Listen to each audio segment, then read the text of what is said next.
So it's that time of year. We do commencement. Every year it's a little different.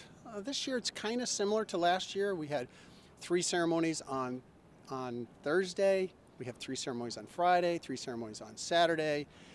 It kind of builds up like a crescendo. The smaller ones go on Thursday, medium go on Friday, and then the big ones go on Saturday. So it's exciting. We finished 4 now. We've got 5 left to go.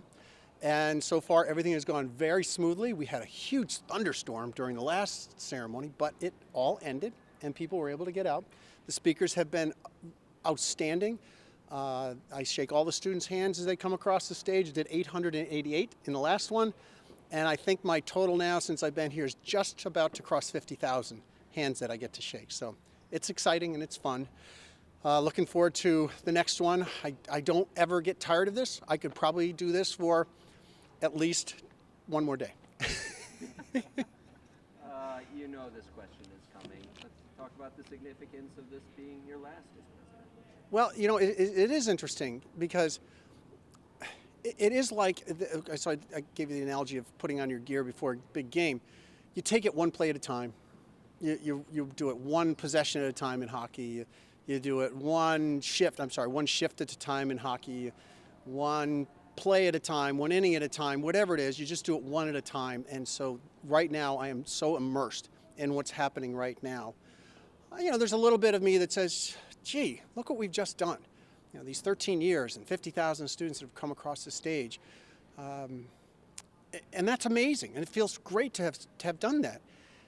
And I look forward to maybe not doing it in the future, because it is something that is so emotional and draining. And I said to somebody, when the next president comes, ask him if they're going to shake all the hands. At ceremonies, that's the test, because this is where you show your love for all the students, all the parents, all the faculty and staff. Being up there through thick and thin with them and watching their smiles coming across the stage is probably the best experience that I can imagine. Did you in any way take a different approach to writing your remarks? Kept them a little shorter. Speeches at graduation are notoriously too long, so I wanted to make sure it was very short. Didn't really talk about anything in particular. Thank the parents for their efforts, congratulated the students, and then challenge them to go out and change the world. Kind of similar to what I do every year.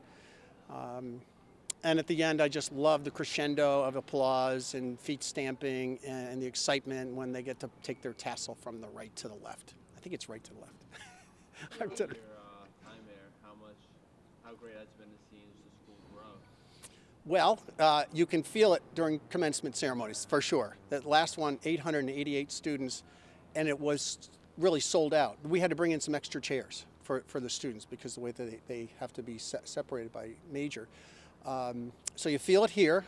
Maybe we'll need 10 ceremonies next year, but the growth has been fairly steady, and growth has been in areas that are not as attached to undergraduate enrollment. A lot of our growth has been at the graduate level: health sciences, occupational therapy, speech and language pathology, physical therapy, pharmacy. So that's where a lot of the growth is. And they have smaller ceremonies, so we see them growing into their space as well. And I also think that those new programs that we've added in those health sciences areas has really been the key to starting to revitalize Johnson City. And I think it's great to go over there and to see the students walking down Main Street, going to some of the restaurants, and being a part of a new community over there and connecting with that community as well. You look back at your time at Binghamton in 5-10 years, how do you think you're going to remember this place? 5-10 years? Yeah. I hope I can remember anything 5-10 years from now. But I just know that what is here isn't about any one particular person. It's something that is naturally built into the Binghamton spirit, and I know that we're going to continue to get better and probably bigger in ways that I can't even imagine right now. Who knows? I mean, online learning may grow significantly. Artificial intelligence may be a key to the future in education. So what comes next? I think we've always tried to be careful on predicting what the future is, make a step in the right direction for the future, making sure that you can be agile enough that if that direction isn't right, you can change it a little bit. And I think in the future we're going to continue to that, because I'm one person leaving. There's thousands of people staying here.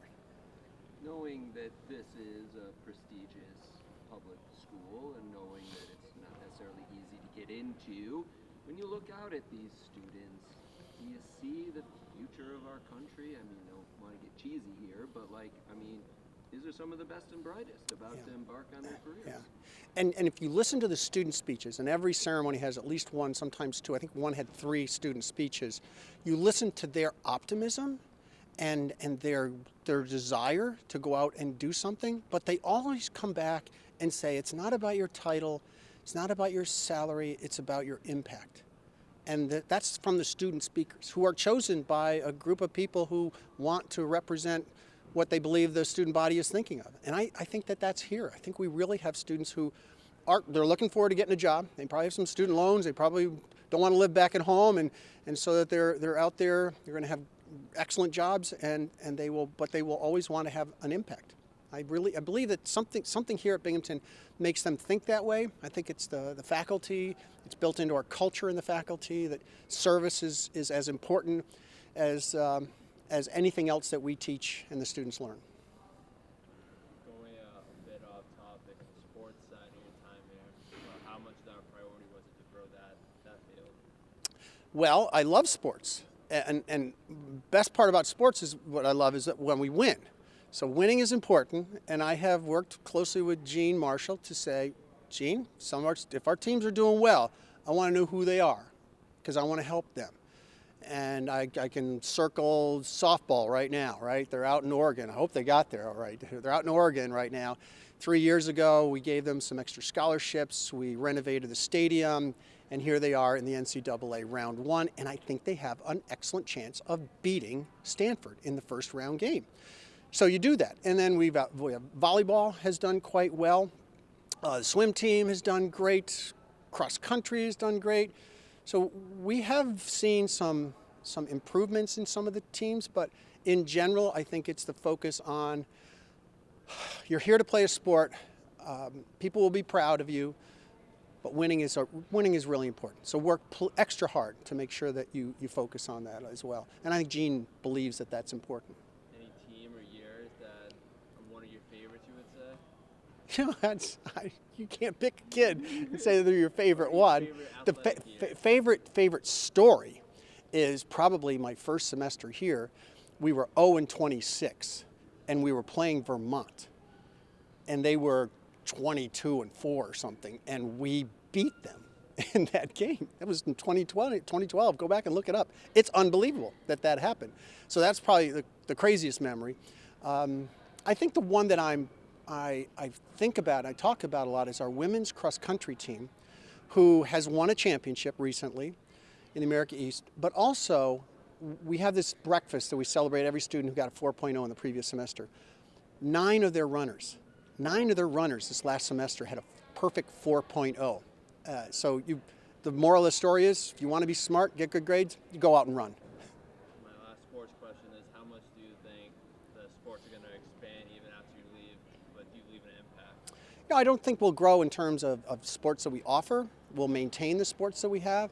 I think what we'll try to do is continue to offer the support for the players that they need, and whether it's financial support or academic support or financial advising or career services for them. I know helping them, because their job is so hard, 20 hours a week of practice and all the travel schedules and practice schedules. So making sure that they become successful after they graduate is going to be really, really important. And you know, every year it's a different team. Every year there's a different team that steps up, and love to see baseball today beat Albany. We are still playing. If that thunderstorm didn't slow us down, I'd like to see us beat them, and maybe get a top 4 seed in the America East tournament as well. And I didn't mention, okay, coaches, I didn't mention your sport, but I love you too. So when you joined, you launched the Roadmap to Premier plan, and can you highlight a little bit of some of the things during your term that were kind of executions of that plan, and how do you hope that the plan is kind of taken forward in the future when you're gone? Yeah. So the plan had in it goals, objectives, metrics around 6 priorities, which meant you probably had about 24 things that were your key performance indicators.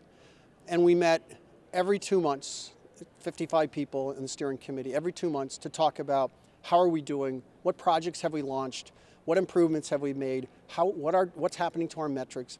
And those metrics included things like first-year retention, graduation rates, revenues that we generate, all sorts of research expenditures, PhDs graduated, all sorts of things that we measure in there.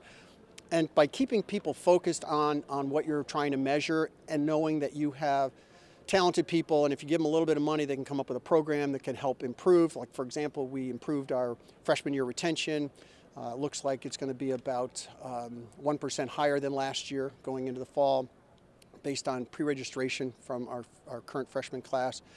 And that was a big goal of ours. We don't want students to come to college and not make it to their sophomore year. And so we spent some money and some time and some effort working on some programs in that first year program to help those. And I probably have a dozen of those examples of where we said, hey, this is something we need to focus on. Let's come up with a project. Let's put some money behind it, and let's launch that and see if we can move that metric.